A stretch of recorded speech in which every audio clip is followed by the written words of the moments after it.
তা ভগবদ্গীতার মূল শিক্ষার একটি সুন্দর ব্যাখ্যা। এখানে ভগবান শ্রীকৃষ্ণের পরিচয়, গীতার উদ্দেশ্য ও গ্রহণের সঠিক পদ্ধতি স্পষ্টভাবে তুলে ধরা হয়েছে। কয়েকটি গুরুত্বপূর্ণ দিক পরিষ্কারভাবে ফুটে উঠেছে। ১. গীতা গ্রহণের নির্দেশনা।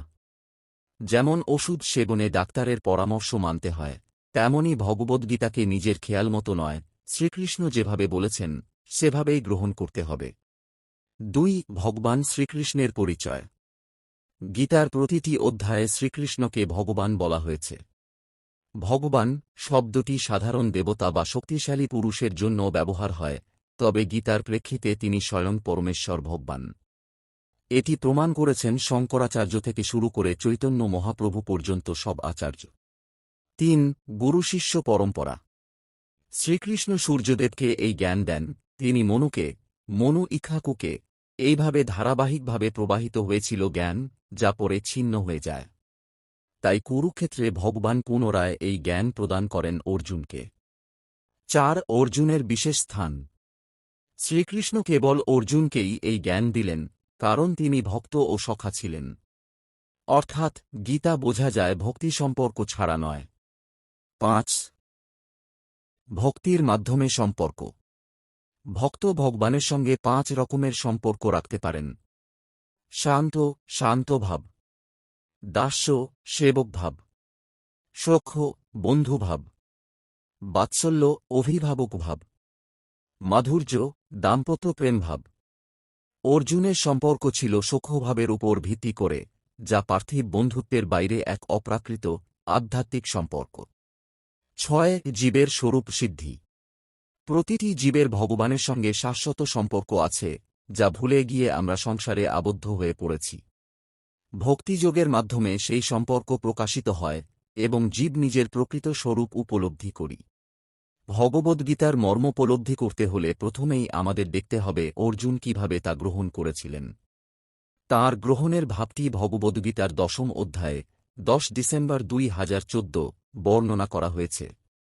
পরম ব্রহ্ম পরং ধাম পবিত্রং পরমং ভবান পুরুষং শাশ্বতং দিব্যমাদিদেবমজং বিভুম আহুস্তামুষয় সর্বে দেবর্ষির্নারদস্তথা অসিত দেবলো ব্যাসৎ স্বয়ং চৈব্রবিষিমে সর্বমেত ধৃতং মন্যে জন্মাং বদসি কেশব নহিতে ভগবন ব্যক্তিং বিদুদেবানো দানবা। অর্জুন বললেন, তুমি পরমেশ্বর ভগবান, পরম ধাম, পরম পবিত্র ও পরব্রহ্ম। তুমি শাশ্বত, দিব্য, আদিপুরুষ, অজ ও বিভু। নারদ, অসিত, দেবল, ব্যাস আদি সমস্ত মহান ঋষিরাই তোমার এই তত্ত্ব প্রতিপন্ন করে গেছেন, আর এখন তুমি নিজেও তা আমার কাছে ব্যক্ত করছ। হে কেশব, সর্বমেত ধৃতং মন্যে, তোমার প্রতিটি কথাই আমি পরম সত্য বলে গ্রহণ করি। অর্জুন আরও বলেছেন যে ভগবানের ব্যক্তিত্ব উপলব্ধি করা খুবই দুষ্কর এবং দেবতারাও তাঁর প্রকৃত স্বরূপ বুঝতে পারেন না। এর অর্থ এই যে মানুষের চেয়ে উচ্চস্তরে অধিষ্ঠিত যে দেবতা, তাঁরাও ভগবানের স্বরূপ উপলব্ধি করতে অক্ষম। তাই সাধারণ মানুষ ভগবানের ভক্ত না হলে কিভাবে তাঁকে উপলব্ধি করবে? ভগবদ্গীতাকে তাই ভক্তির ভাবেই গ্রহণ করতে হয়। শ্রীকৃষ্ণকে কখনই আমাদের সমকক্ষ বলে মনে করা উচিত নয়। শ্রীকৃষ্ণকে একজন সাধারণ ব্যক্তি বলে মনে করা উচিত নয়, এমনকি তাঁকে একজন মহাপুরুষ বলেও মনে করা উচিত নয়। শ্রীকৃষ্ণ স্বয়ং পরমেশ্বর ভগবান। সুতরাং ভগবদ্গীতার বিবৃতি অনুসারে কিংবা অর্জুনের অভিব্যক্তি অনুসরণে যিনি ভগবদ্গীতা বুঝতে চেষ্টা করছেন, তাকে শ্রীকৃষ্ণ যে পরমেশ্বর ভগবান, তা অন্তত তত্ত্বগতভাবে মেনে নিতে হবে এবং সেই রকম বিনম্র মনোভাব অবলম্বন করলে ভগবদ্গীতা উপলব্ধি করা সম্ভব। শ্রদ্ধাবনত চিত্তে ভগবদ্গীতা না পড়লে তা বুঝতে পারা খুবই কঠিন, কারণ এই শাস্ত্রটি চিরকালই বিপুল রহস্যাবৃত। ভগবদ্গীতা আসলে কি? ভগবদ্গীতার উদ্দেশ্য অজ্ঞানতার অন্ধকারে সর্বমেত ধৃতং মন্যে, তোমার প্রতিটি কথাই আমি পরম সত্য বলে গ্রহণ করি। অর্জুন আরও বলেছেন যে ভগবানের ব্যক্তিত্ব উপলব্ধি করা খুবই দুষ্কর এবং দেবতারাও তাঁর প্রকৃত স্বরূপ বুঝতে পারেন না। এর অর্থ এই যে মানুষের চেয়ে উচ্চস্তরে অধিষ্ঠিত যে দেবতা, তাঁরাও ভগবানের স্বরূপ উপলব্ধি করতে অক্ষম। তাই সাধারণ মানুষ ভগবানের ভক্ত না হলে কিভাবে তাঁকে উপলব্ধি করবে? ভগবদ্গীতাকে তাই ভক্তির ভাবেই গ্রহণ করতে হয়। শ্রীকৃষ্ণকে কখনই আমাদের সমকক্ষ বলে মনে করা উচিত নয়। শ্রীকৃষ্ণকে একজন সাধারণ ব্যক্তি বলে মনে করা উচিত নয়, এমনকি তাকে একজন মহাপুরুষ বলেও মনে করা উচিত নয়। শ্রীকৃষ্ণ স্বয়ং পরমেশ্বর ভগবান।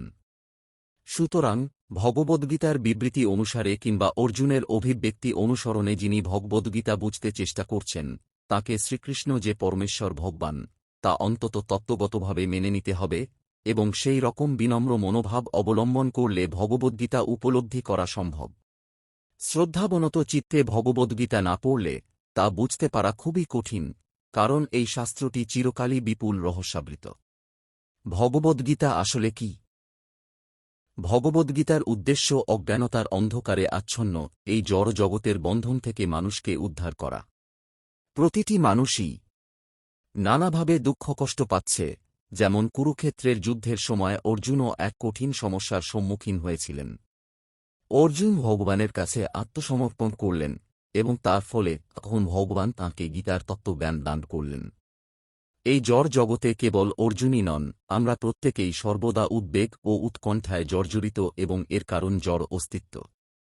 এই জড় জগতের অনিত্য পরিবেশে আমাদের যে অস্তিত্ব, তা অস্তিত্বহীনের মতো।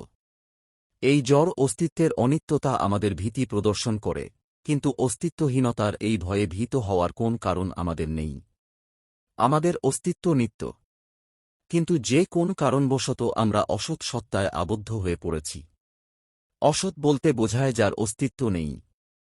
এই অনিত্য অস্তিত্বের ফলে প্রতিনিয়ত দুঃখ কষ্ট ভোগ করছে যে সমস্ত মানুষ, তাদের মধ্যে কেবল কয়েকজন তাদের ক্লেশময় অবস্থাকে উপলব্ধি করতে পেরে অনুসন্ধান করতে শুরু করে, আমি কে, আমি কোথা থেকে এলাম, কেন আমি এই জটিল অবস্থায় পতিত হয়েছি, এবং এই রকম আরও অনেক কিছু। মানুষ যতক্ষণ পর্যন্ত না তার মোহাচ্ছন্ন অবস্থা কাটিয়ে উঠে, তার দুঃখ দুর্দশা সম্পর্কে সচেতন হয়ে এই অবস্থা থেকে উদ্ধার পাওয়ার জন্য অনুসন্ধান